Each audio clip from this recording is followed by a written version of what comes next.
Place de la communication et plus de com présente Portrait de com. Portrait de com. Bienvenue dans Portrait de com, le podcast qui nous éclaire sur les métiers de la communication, du marketing et du digital ici en région Hauts-de-France. Et j'ai le plaisir d'accueillir ce curieux optimiste qui est Damien Marez. Damien, qui es-tu ? Bonjour Fabrice, moi c'est Damien, je travaille à Ecopal, qui est une association qui travaille dans l'écologie industrielle et territoriale. Ça fait partie de l'économie circulaire plus généralement, et j'occupe un poste de responsable de communication depuis maintenant 3 ans et demi à peu près, sachant que ce poste a un petit peu évolué, en commençant d'abord par tout ce qui est post LinkedIn, création visuelle, et maintenant ça a évolué plus vers de la stratégie, de la communication stratégique, la mise en place d'outils de communication interne et externe pour bien faire connaître l'association, parce que c'est un domaine qui ne parle pas forcément l'écologie industrielle. Donc ça, c'est l'émission d'Ecopal. Ecopal, ouais. Ça a plus de 20 ans, Damien. Presque 25, c'est dingue. Exactement, on a été créé en 2001, ça fait un petit moment, mais la dynamique est toujours là. Et la communication permet de pérenniser cette dynamique et même d'aller de l'avant, de la faire évoluer. Et donc Ecopal, on reste pionnier en France de l'écologie industrielle et territoriale. Et on est l'une des rares associations à mettre en place la communication sur ce sujet.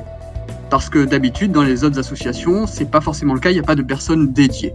Donc c'est un levier important pour faire connaître tout ça auprès du grand public, des collectivités, des entreprises, des associations, mais aussi des membres de l'économie sociale et solidaire avec qui on travaille beaucoup. On est quand même, la troisième révolution industrielle, c'est depuis 10 ans dans les Hauts-de-France, on va dire grosso modo. Donc vous avez été vraiment précurseur, vous êtes une association. Alors pourquoi c'est né à Dunkerque ? Moi j'ai une petite idée de la réponse, mais tu vas nous le dire, Damien. Alors, ça a été né à Dunkerque parce qu'on a un territoire industriel au portuaire important, avec de nombreuses industries et notamment des fleurons de l'entreprise française. Ça a été créé par une volonté plurielle, c'est-à-dire à la fois une volonté politique dès 1962, et ça c'est important de le souligner, avec l'arrivée d'ArcelorMittal, et la volonté politique de dire, on a des acteurs importants sur notre territoire, qu'est-ce qu'on peut faire pour déjà commencer à penser à l'industrie de demain ? Comment décarboner ce qu'on fait pour rendre, les impacts environnementaux un peu plus faibles ? Et ça, avoir une vision comme ça dès 1962, avec des acteurs qui se sont engagés dès ce moment-là. Je peux notamment citer ArcelorMittal, GRDF, Suez, des personnes qui sont encore à notre conseil d'administration d'ailleurs, et qui sont toujours là, et qui travaillent collectivement. Ça, c'est très important. Le travail collectif entre les collectivités, les entreprises, les associations et les membres de l'ESS. Et alors, tu parles des grands fleurons industriels dès 1962. On dit écologie et industrie, ça va pas ensemble, mais vous êtes les démonstrateurs comme quoi ça peut coller. Alors évidemment, c'est sur un des territoires qui émet le plus de CO2 pour le coup, mais c'est aussi ceux qui font le plus d'efforts, Damien, c'est ça ? C'est vrai, et ça c'est pas un chiffre qui est caché. Le territoire dunkerquois, c'est à peu près 20% des émissions industrielles de CO2 en France. Et la collectivité et les entreprises le savent très bien. Et le but, c'était déjà, à ce moment-là, de se dire comment on peut faire pour réduire cet impact. Et l'écologie industrielle, souvent, comme tu viens de le dire, c'est pas associé. Écologie-industrie, on se dit, tiens, ça va pas ensemble. Et c'est pas forcément vrai. Mais il faut expliquer pourquoi, parce qu'il y a un petit peu de sensibilisation à faire. D'où la communication, d'ailleurs. L'écologie peut tout à fait être appliquée au monde de l'industrie. Tout type de personnes, collectivités, et même les particuliers, émettent des déchets. Ça, c'est indéniable. Et le but, c'est d'essayer de réduire ces déchets grâce à des synergies. C'est-à-dire qu'une entreprise communique avec une autre, ou avec une collectivité, avec une association, pour réduire ces déchets. Et on aime bien le slogan qui explique bien l'écologie industrielle, qui est de dire, le déchet de l'un peut devenir la matière première de l'autre. C'est-à-dire que le déchet ne devient plus un déchet, mais devient une ressource à part entière. Ça devient une matière première. Et ça, c'est un levier qui a été d'abord expérimenté au Danemark et sur lequel nous, Ecopal, on s'est inspiré pour le développer sur les territoires dunkerquois.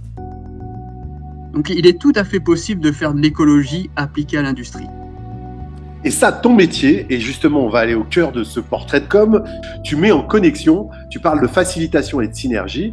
Concrètement, j'ai pas mesuré le nombre de tonnes de CO2 que tu as pu faire économiser, mais c'est en tonnes, en milliers de tonnes. Comment tu t'y prends pour communiquer? C'est quoi tes recettes? Alors, pour communiquer, nous, déjà, on a choisi un canal, un réseau social professionnel. C'est-à-dire qu'on pouvait aller sur Facebook, sur Twitter, sur Instagram, TikTok, mais on n'a pas le public cible. Donc déjà, le but était de bien cibler les personnes à qui on s'adressait. Et nous, on a choisi LinkedIn parce qu'on a estimé que c'était le meilleur canal sur un réseau social pour transmettre les informations et sensibiliser. Alors, comment on s'y prend concrètement? La communication, elle peut passer par l'écriture, par le visuel, mais aussi par le physique. C'est-à-dire qu'on fait des groupes de travail, des ateliers, et d'où le nom qui est important, facilitateur, parce qu'on facilite les rencontres, mais des rencontres physiques. Et grâce à ça, on arrive à se faire rencontrer des personnes qui parfois sont voisines, mais qui ne se connaissent pas. Et ça, c'est super important, c'est la base. Après, sur les réseaux sociaux, la première chose qu'on a essayé de faire, c'est d'expliquer ce que c'était l'écologie industrielle. C'est la base de tout. On commence avec l'utilisation de mots un peu plus généralistes. Là, le sens des mots est important puisque l'écologie industrielle fait partie de l'économie circulaire. Et l'économie circulaire parle beaucoup plus que l'écologie industrielle. Là où on a dû faire attention, c'est que l'économie circulaire, ça se base sur 7 piliers. Les gens ne le savent pas forcément.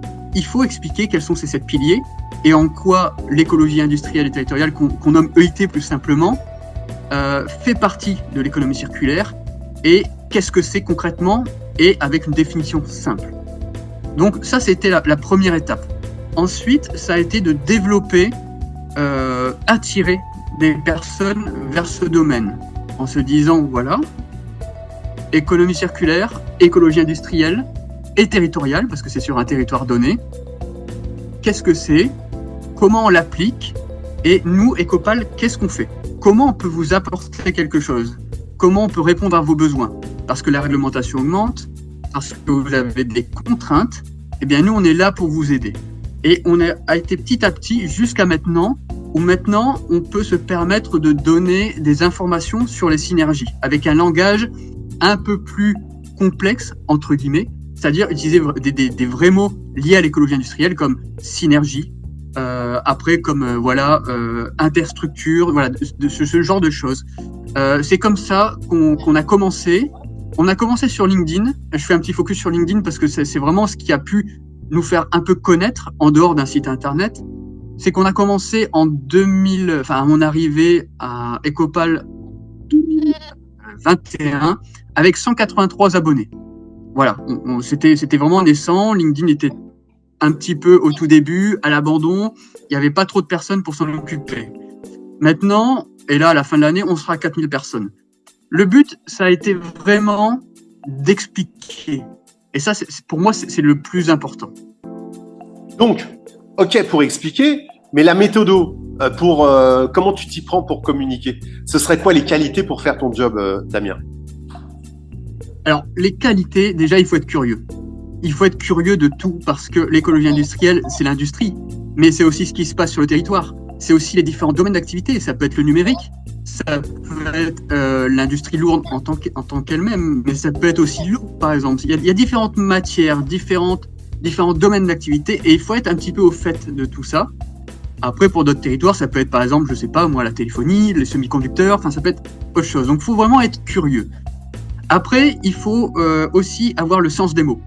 Et là, je vais expliquer un petit peu plus. C'est que les mots qu'on utilise sont choisis vraiment soigneusement. C'est-à-dire qu'on ne peut pas faire juste un post LinkedIn, un mailing ou une newsletter avec des mots trop compliqués. Il faut que ce soit simple, il faut que ce soit concis, net. Et en général, on accompagne ça d'un petit visuel. Les gens n'ont pas le temps. s'ils veulent consommer de l'information, il faut que ce soit clair, net et bien fait. Et rester simple, c'est le plus difficile. Donc, je vais dire que les qualités qu'il faut, c'est savoir synthétiser, être curieux et faire très attention à la sémiologie et à la sémantique des mots. Tu mesures les retombées, comment tu t'y prends pour ça? Alors pour ça, on a pour chaque canal de communication des petites stats. Bon, voilà, LinkedIn, il y a des stats qui sont disponibles sur le site. Le nombre d'impressions, le nombre d'interactions, ce que nous, on aime bien regarder, le nombre de commentaires, voilà, ce genre de choses. Pour le site internet, on peut voir le trafic, bien sûr, avec Google, par exemple. Pour les newsletters, c'est assez simple, en fait, c'est du direct. Une newsletter, on voit directement qui a bloqué le mail, qui l'a pas bloqué. On a aussi un petit camembert qui montre les stats. Mais voilà, si on fait une newsletter pour un webinaire et qu'on n'a pas de retour, le retour il est immédiat. Là. On sait que ça n'a pas bien marché, qu'on a floppé. Mais pour l'instant, on arrive à avoir des bonnes interactions. Le dernier webinaire là qu'on va lancer sur la revalorisation des équipements de protection individuelle, qui est un vrai sujet sur le territoire, il y aura plus de 100 personnes donc pour ce webinaire. Donc on sait que ça fonctionne à notre échelle. Bien sûr, on se compare par rapport à d'autres structures. On en prend en compte. Et on travaille de manière vraiment agile, dynamique. Comment tu cultives ta curiosité, Damien? Alors ça, c'est une très bonne question. Il y a de la veille. Il y a de la veille, consommateur forcément de livres, de documentaires et de réseaux sociaux, et aussi avec des échanges. Parce que ça se nourrit d'échanges lors des salons, trouver des bonnes pratiques ailleurs, des échanges aussi avec la collectivité. Quels sont vos projets en cours? Y a-t-il des implantations? Comment ça se passe?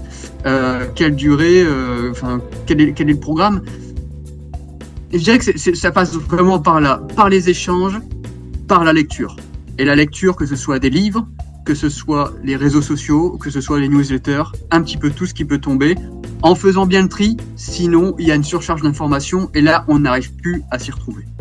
La fameuse infobésité dont on est tous victimes. Exactement. Et sourcer aussi, c'est effectivement quelque chose d'important, savoir d'où vient l'information, ce qui permet d'y voir clair. Tu mets de l'IA dans ton métier? J'ai une utilisation particulière de l'IA, c'est-à-dire que on l'utilise notamment pour LinkedIn. Nous, c'est principalement pour ça, et parfois pour faire certains résumés. Je ne sais pas exactement comment tout le monde l'utilise, parce que chacun a sa façon. Nous, de notre côté, on l'utilise de manière à mettre en concurrence des IA. C'est-à-dire qu'on n'utilise pas qu'une. Et on utilise ChatGPT, on utilise Perplexity pour le texte. Pour les images, on préfère encore rester à la mano, nous. Et ce que surtout on fait, c'est utiliser l'IA avec parcimonie. Parce qu'on veut garder une authenticité dans le texte. Et ça, on y tient beaucoup. C'est-à-dire que nous, on rédige d'abord un texte, un post LinkedIn par exemple, on le rédige à la main. Comme j'aime bien le dire, on le passe à la moulinette dans ChatGPT. On voit les améliorations qu'il nous propose. Et après, on le met en concurrence avec Perplexity. C'est-à-dire qu'on lui dit, voilà, j'ai utilisé ChatGPT. Qu'est-ce que tu penses du texte de base et le texte de ChatGPT? Est-ce que tu peux me donner une version? Lui, il va générer une autre version. Et avec ces deux versions qu'on va avoir de ChatGPT et de Perplexity, on peut faire un mix des deux, tout en gardant la base, le sens premier de ce qu'on a écrit au début. Après, bien sûr, pour certains, notamment cahiers des charges, qui peuvent être très complexes, parce que parfois on peut répondre à des appels d'offres dans le cadre de missions particulières. Pour synthétiser, si on n'a vraiment pas le temps, on le passe à la moulinette et puis on ressort une synthèse. Mais nous, ça va s'arrêter là. On va pas aller plus loin, on va pas dire à l'IA, fais-nous ça, ou fais-nous ça entièrement, ou crée-nous quelque chose. On va toujours continuer à la main, notamment pour le sens des mots, parce que parfois l'IA utilise des mots répétitifs. Ça, parfois, nous, dans notre domaine d'activité, qui est l'écologie industrielle, parfois, les mots utilisés par l'IA ne sont pas bons. Damien, un dernier conseil pour exercer ton métier? Alors, la curiosité, toujours le conseil principal, mais surtout ne pas négliger les typographies et le sens des mots. Ça, c'est très important. Les typographies peuvent faire la différence sur un visuel. Et ça, c'est très très important. Ou même sur un site internet, une newsletter. Il suffit de jouer avec le gras, avec les typographies avec la taille de police. Si on n'a pas d'image, parce que parfois les banques d'images sont pas faciles à avoir, c'est très important de pouvoir jouer avec ça. On peut même créer un visuel qu'avec de la typographie. Et ça, malheureusement, parfois, c'est un petit peu sous-estimé. Nous, on tient beaucoup à ça. On aime bien quand tout est aligné, tout est bien clair, bien utiliser les différentes tailles de police, le gras, sans sérif, avec sérif. Voilà, ça c'est super important. Et toujours faire au plus simple. Notamment sur LinkedIn, où même s'il peut y avoir la création de posts un peu plus compliqués ou de niches, faire des phrases courtes, simples, explicatives, et si possible avec un beau visuel, un carrousel, ou quelque chose qui est consommable rapidement. Je pense que c'est vraiment les maîtres mots pour exercer ce métier. Ce que l'on conçoit bien s'énonce clairement et les mots pour le dire arrivent aisément. Exactement, c'est exactement ça, ça résume bien la chose. Boileau, XVIe siècle. Ça, c'est qu'une partie, évidemment, que tout le monde connaît. J'ai aucun mérite. Mais par contre, ce qui est bien aussi, c'est d'aller gratter dans tout ce poème parce que tout est là. Je sais que c'est compliqué et ce sera ma dernière question. Une fierté. Alors, une fierté professionnelle, je vais parler pour Ecopal. Il y a aussi une fierté après personnelle que je pourrais évoquer. La fierté professionnelle pour Ecopal, c'est de pouvoir, d'avoir pu et de continuer à rendre accessible ce qui peut paraître un peu complexe. C'est de la vulgarisation d'une thématique qui est importante et qui est encore plus importante aujourd'hui avec le dérèglement climatique. Nous, on n'est pas la solution. On fait partie de la solution et on apporte pierre à l'édifice du mieux qu'on peut. Et ça, pour moi, c'est une fierté que ça passe à travers les missions qu'on fait, mais la communication, qui est souvent malheureusement un peu sous-estimée dans ce genre de domaine d'activité. Ça, c'est une vraie fierté. La fierté aussi, c'est d'avoir fait passer le nombre de 187 abonnés à 4000 bientôt. C'est toujours gratifiant parce qu'on sait que voilà, il y a un bon retour et que les gens s'intéressent. Ça intéresse vraiment, surtout maintenant. Et après, une fierté personnelle, c'est vraiment d'avoir pu faire une carrière dans différents domaines d'activité.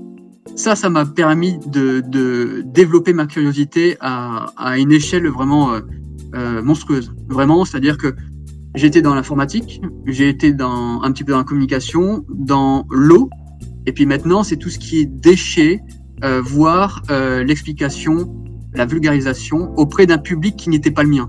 Et ça, c'est quelque chose qui m'anime toujours.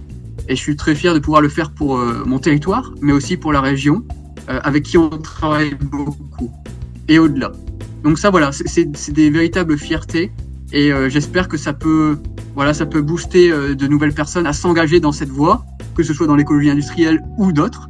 Mais voilà, à bien communiquer, à avoir l'envie d'authenticité et l'envie d'être curieux, d'apprendre plein de choses tout le temps, et ça tout au long de sa carrière. Merci beaucoup, Damien Marez. Je vais ajouter à ta mission de chargé d'affaires économie circulaire et responsable communication stratégique, je vais ajouter l'alchimiste. Tu transformes les déchets en ressources. Et ça, j'ai bien compris que c'était une belle fierté au sein d'Ecopal, l'association pionnière de l'économie circulaire qui allie écologie et industrie à Dunkerque. Merci beaucoup, Damien Marez. Merci à vous de nous avoir suivis. Merci beaucoup. À très bientôt pour un prochain Portrait de Com, le podcast qui nous éclaire sur les métiers de la communication, du marketing et du digital, ici en région Hauts-de-France. Portrait de Com, avec place de la communication et plus de com.